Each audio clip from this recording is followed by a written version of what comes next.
हम सब ने कभी ना कभी यह महसूस किया है कि जीवन के बाहरी सफलताओं के बावजूद मन के भीतर एक शून्यता रह जाती है।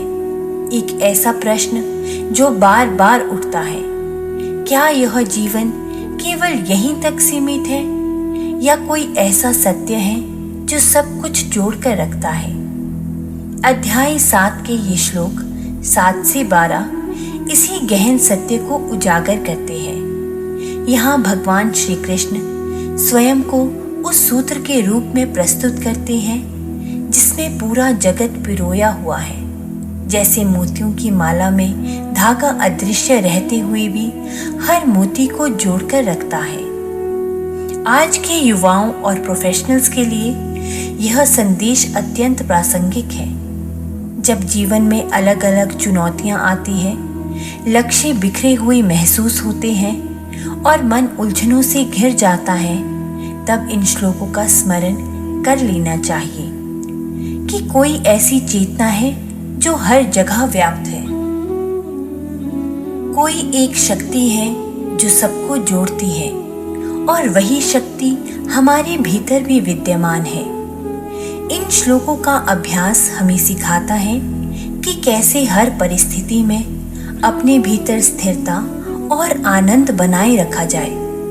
आइए इन श्लोकों के माध्यम से उस धागे को पहचाने जो इस जगत की वास्तविकता को जोड़ता है। मत्ता परन्तरं नान्यत् किंचिदस्ति धनंजय मयि सर्वमिदं प्रोक्तं सूत्रे मणिगणा इव। हे धनंजय, मुझसे बढ़कर कोई अन्य सत्य नहीं है।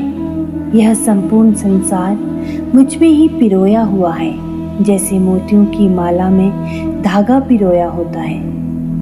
भगवान श्री कृष्ण यहाँ अपने अद्वितीय स्वरूप का उद्घाटन कर रहे हैं। वे बताते हैं कि जैसे एक धागा दिखाई न देकर भी मोतियों की माला को जोड़े रखता है, वैसे ही यह संपूर्ण जगत भगवान में ही स्थित है। उपनिषदों में कहा गया है, सर्वम खल्विदम ब्रह्म। यह संपूर्ण जगत ब्रह्म स्वरूप ही है। यह दृष्टि हमारी अहंकार केंद्रित सोच को समाप्त करती है।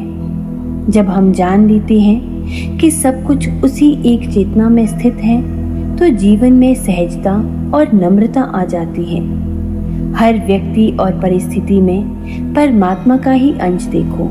यह दृष्टि अहंकार को गलाकर प्रेम और विनम्रता लाती है। रसोऽहमप्सु कौन्तेय प्रभास्मि शशि सूर्ययोः प्रणवः सर्ववेदेषु शब्दः खे पौरुषं नृषु। हे कौन्तेय, मैं जल का स्वाद हूँ, चंद्रमा और सूर्य का प्रकाश हूँ, वेदों में ओंकार हूँ, आकाश में शब्द हूँ और मनुष्य में पुरुषत्व हूँ। भगवान यहाँ अपने व्यापक स्वरूप का परिचय दे रहे हैं। वे कहते हैं, जल का स्वाद जो जीवन को तृप्ति देता है, वही मैं हूँ। सूर्य चंद्रमा की प्रभा जो संसार को अलौकिक करती है, वही मैं हूँ।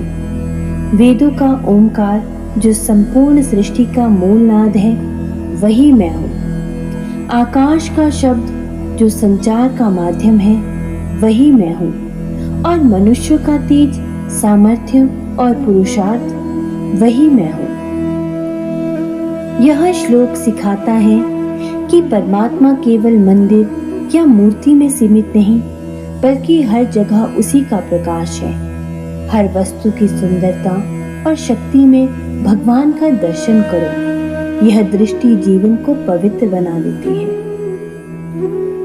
पुण्यो गंधः पृथिव्यां च तेजश्चास्मि विभावसौ जीवनं सर्वभूतेषु तपश्चास्मि तपस्विषु। मैं पृथ्वी की पवित्र गंध हूँ, अग्नि का तेज हूँ, सभी प्राणियों का जीवन हूँ, और तपस्वियों का तप हूँ। भगवान यहाँ बता रहे हैं कि पृथ्वी की खुशबू जो जीवन को ताजगी देती है वही मैं हूँ। अग्नि का तेज जो शक्ति और ऊर्जा का स्रोत है वही मैं हूँ। हर जीव का जीवन वही मैं हूँ और तपस्वियों का तप, उनकी साधना की शक्ति भी मैं ही हूँ। यह श्लोक हमें याद दिलाता है कि जीवन की हर सुंदरता, ऊर्जा और तपस्या परमात्मा की ही अभिव्यक्ति है। इससे साधक के मन में गहन श्रद्धा उत्पन्न होती है। तुम्हारे भीतर की ऊर्जा, जीवन और साधना सब उसी परम सत्य का प्रकट रूप है। इससे अहंकार नहीं, कृतज्ञता उपजनी चाहिए। बीजं मां सर्वभूतानां विद्धि पार्थ सनातनं बुद्धिर्बुद्धिमतामस्मि तेजस्तेजस्विनामहम्। हे पार्थ, जान ले कि मैं सभी प्राणियों का सनातन बीज हूँ। मैं बुद्धिमानों की बुद्धि हूँ और तेजस्वियों का तेज हूँ। भगवान स्वयं को सभी प्राणियों का मूल बीज बताते हैं। बीज का अर्थ है उत्पत्ति का कारण, सृष्टि का प्रारंभिक तत्व। वेदांत में भी कहा गया है, ब्रह्म ही कारण, ब्रह्म ही कार्य है। भगवान आगे कहते हैं, बुद्धिमानों की बुद्धि मैं हूँ, अर्थात हर विवेकशील निर्णय में परमात्मा का ही प्रकाश है। तेजस्वियों का तेज मैं हूँ, अर्थात जो भी तेज, ओज, प्रेरणा है वह उसी से उत्पन्न होती है। तुम्हारा जीवन, बुद्धि और तेज सब उसी परमात्मा का दान है। इसे अहंकार नहीं, सेवा और साधना में लगाओ। बलम बलवतां चाहम कामराग विवर्जितं धर्मा विरुद्धो भूतेषु कामोऽस्मि भरतर्षभ। हे भरत श्रेष्ठ, मैं बलवानों का बल हूँ जो काम और राग से रहित है, और मैं वह काम हूँ जो धर्म के विरुद्ध नहीं है। भगवान बताते हैं, बलवानों का बल भी मैं हूँ, पर ऐसा बल जिसमें वासना और आसक्ति ना हो। बल का अर्थ केवल शरीर की शक्ति नहीं, बल का अर्थ है संकल्प, साहस, आत्मविश्वास। वे आगे कहते हैं, मैं वह काम हूँ जो धर्म के विरुद्ध नहीं है, अर्थात जो कामना, धर्म, मर्यादा और जीवन के विकास में सहायक है, वही भगवान का रूप है।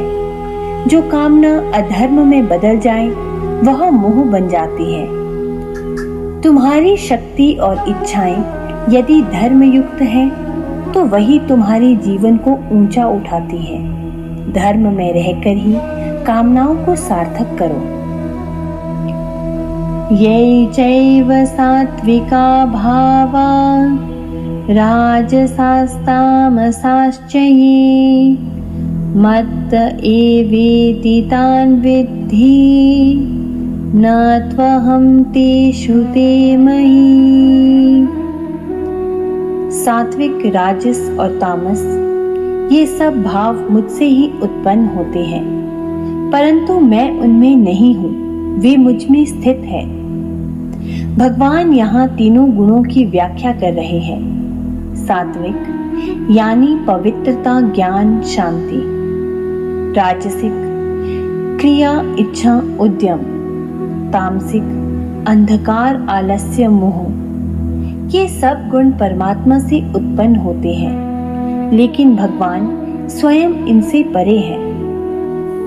उपनिषदों में कहा गया है, निर्गुणम गुण भोक्तृच।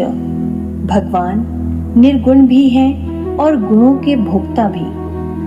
यह श्लोक हमें सिखाता है कि गुणों में उलझे बिना हमें निर्गुण सत्य का अनुभव करना चाहिए। तुम्हारे भीतर कई भाव आते जाते हैं, पर तुम उनसे परे हो। साक्षी भाव से रहो। यही आत्मज्ञान का प्रथम चरण है। इन 6 श्लोकों में भगवान ने अपने सर्वव्यापक स्वरूप का दिव्य रहस्य बताया। उन्होंने स्पष्ट किया कि मैं ही वह धागा हूँ जो इस जगत को बांध कर रखता है। मैं ही जल की मधुरता, सूर्य का प्रकाश, अग्नि की ज्वाला और हर जीवन का आधार हूँ। हर गंध, हर शक्ति, हर तेजस्विता सब मुझसे ही प्रकट होती है। जब यह समझ हमारी चेतना में उतर जाती है तो जीवन में एक अद्भुत स्थिरता और निडरता आ जाती है। फिर व्यक्ति को संसार में कुछ भी खोने या पाने का भय नहीं रहता, क्योंकि वह जान लेता है कि सब कुछ उसी परम सत्य की लीला है। आज से संकल्प ले, हर वस्तु, हर व्यक्ति, हर अनुभव में परमात्मा के उसी रूप को देखे। जब दृष्टि बदल जाती है तो पूरा जीवन ही पूजा बन जाता है। यही श्री कृष्ण का वास्तविक संदेश है। सब में मुझे देखो और शांत हो जाओ।